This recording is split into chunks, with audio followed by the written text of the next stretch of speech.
வணக்கம். மாலை முரசு செய்திகளை விரிவாக பார்ப்பதற்கு முன் தலைப்புச் செய்திகளை பார்க்கலாம்.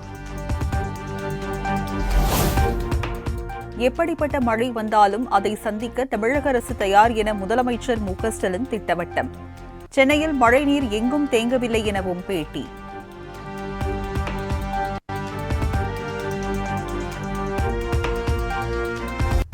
உதயநிதிக்கு துணை முதலமைச்சர் பதவி வழங்குவது தொடர்பாக கோரிக்கை வலுத்துள்ளதை தவிர பழுக்கவில்லை. உதயநிதிக்கு துணை முதல்வர் பதவி வழங்குவது தொடர்பான கேள்விக்கு முதலமைச்சர் மு.க.ஸ்டாலின் பதில்.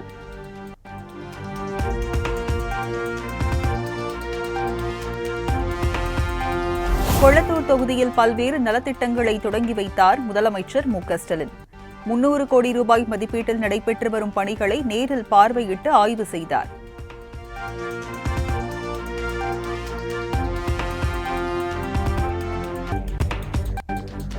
சென்னை கொளத்தூர் வீனஸ் நகரில் மின்வாரிய பணிகளை நேரில் பார்வையிட்டார் முதலமைச்சர் மு.க.ஸ்டாலின்.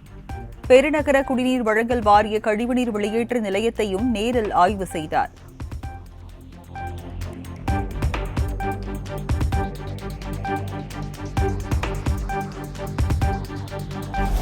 இந்திய பங்குச் சந்தைகளில் ஏற்பட்ட கடும் வீழ்ச்சியால் முதலீட்டாளர்களுக்கு 15 லட்சம் கோடிக்கு மேல் இழப்பு. மும்பை பங்குச்சந்தை குறியீட்டு எண் சென்செக்ஸ் தொடர்ந்து 2200 புள்ளிகளுக்கு மேல் சரிவு.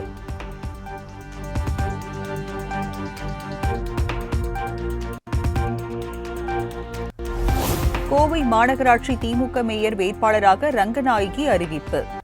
கோவை மாநகராட்சி மேயராக இருந்த கல்பனா ராஜினாமா செய்ததை அடுத்து நாளை புதிய மேயர் தேர்வு.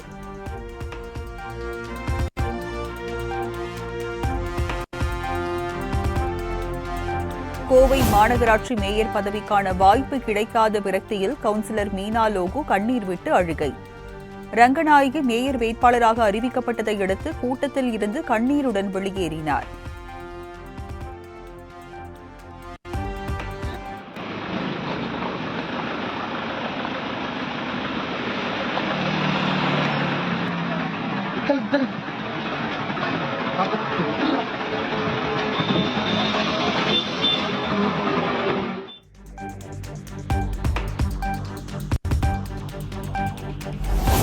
நெல்லை மாநகராட்சி மேயர் தேர்தலில் திமுக வேட்பாளர் ராமகிருஷ்ணனை எதிர்த்து திமுகவில் இருந்து நீக்கப்பட்ட பவுல்ராஜ் வேட்புமனு தாக்கல். பவுல்ராஜை ஆதரித்து திமுக கவுன்சிலரை முன்மொழிந்ததால் பரபரப்பு.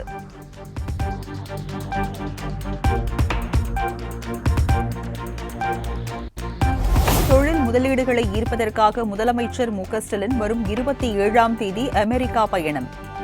கூகுள் நிறுவன தலைமை செயல் அதிகாரி சுந்தர் பிச்சை மற்றும் பல்வேறு தொழிலதிபர்களை சந்திக்க திட்டம்.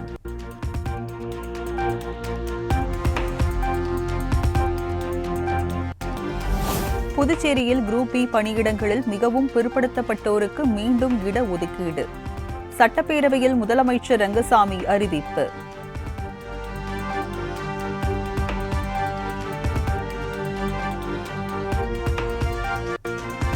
நீலகிரி மேல்கூடலூர் அருகே வீடுகள் பூமிக்குள் புதைந்து வருவதால் பரபரப்பு. வீடுகள் உள்வாங்கும் பகுதியில் புவியியல் ஆய்வாளர்கள் 5 பேர் நாளை ஆய்வு.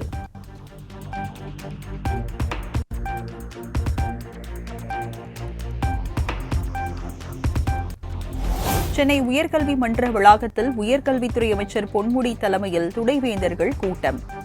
மாநில அரசின் கட்டுப்பாட்டின் கீழ் உள்ள 9 பல்கலைக்கழக துணைவேந்தர்கள் பங்கேற்பு.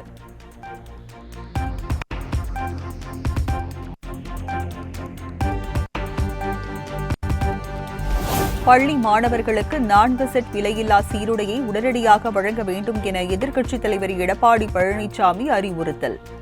பொங்கலுக்கான இலவச வேட்டி சேலையையும் குறிப்பிட்ட காலத்திற்குள் வழங்குமாறு வலியுறுத்தல்.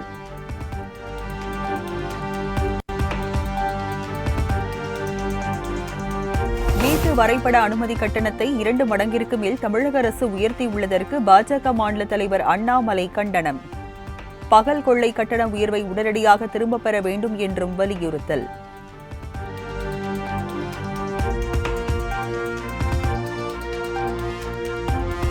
மின்சார ரயில் ரத்து காரணமாக தாம்பரம் பகுதியில் பேருந்துகளில் கடும் கூட்ட நெரிசல். மக்கள் சொந்த வாகனங்களையும் அதிகம் பயன்படுத்துவதால் ஜிஎஸ்டி சாலையில் கடும் போக்குவரத்து நெரிசல்.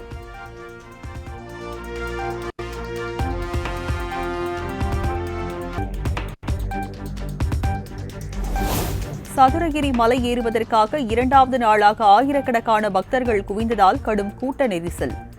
கூட்டத்தை தவிர்ப்பதற்கு இன்று சதுரகிரி மலை ஏறி சாமி தரிசனம் செய்ய பக்தர்களுக்கு அனுமதி மறுப்பு.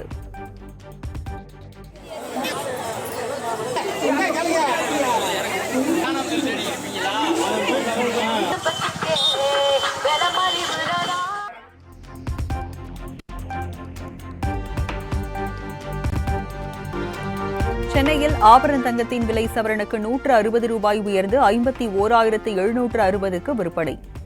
1 கிராம் தங்கம் 6,470க்கு விற்பனை செய்யப்படுகிறது.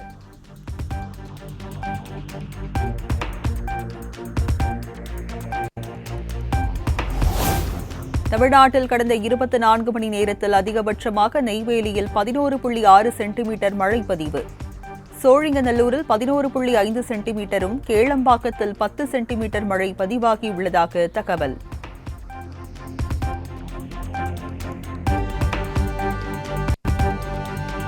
நீர்பிடிப்பு பகுதிகளில் பெய்த கனமழையின் காரணமாக செம்பரம்பாக்கம் ஏரிக்கு நீர்வரத்து 577 கன அடியாக அதிகரிப்பு.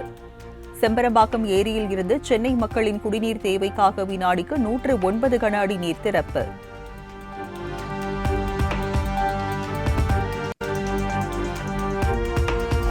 சென்னை புனித ஜார்ஜ் கோட்டை கொத்தளத்தில் சுதந்திர தின ஒத்திகை நிகழ்ச்சி. கமாண்டோ படை, குதிரைப்படை, பெண் காவலர்கள் உள்ளிட்ட 7 படைப்பிரிவினர் பங்கேற்பு.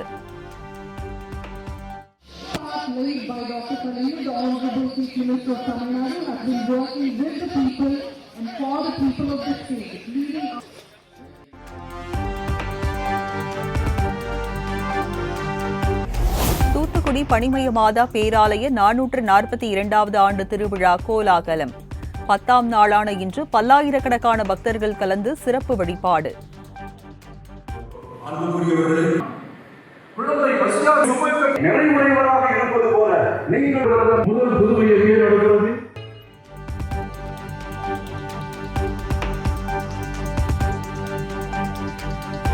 மூன்று நாடுகளுக்கு அரசுமுறை பயணமாக புறப்பட்டார் குடியரசுத் தலைவர் திரௌபதி முர்மு. ஃபிஜி, நியூசிலாந்து, கிழக்கு திமோர் ஆகிய 3 நாடுகளுக்கு பயணம்.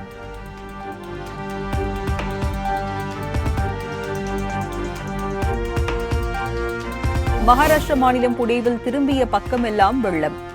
வெள்ளத்தில் சிக்கியவர்களை மீட்கும் பணி தீவிரம்.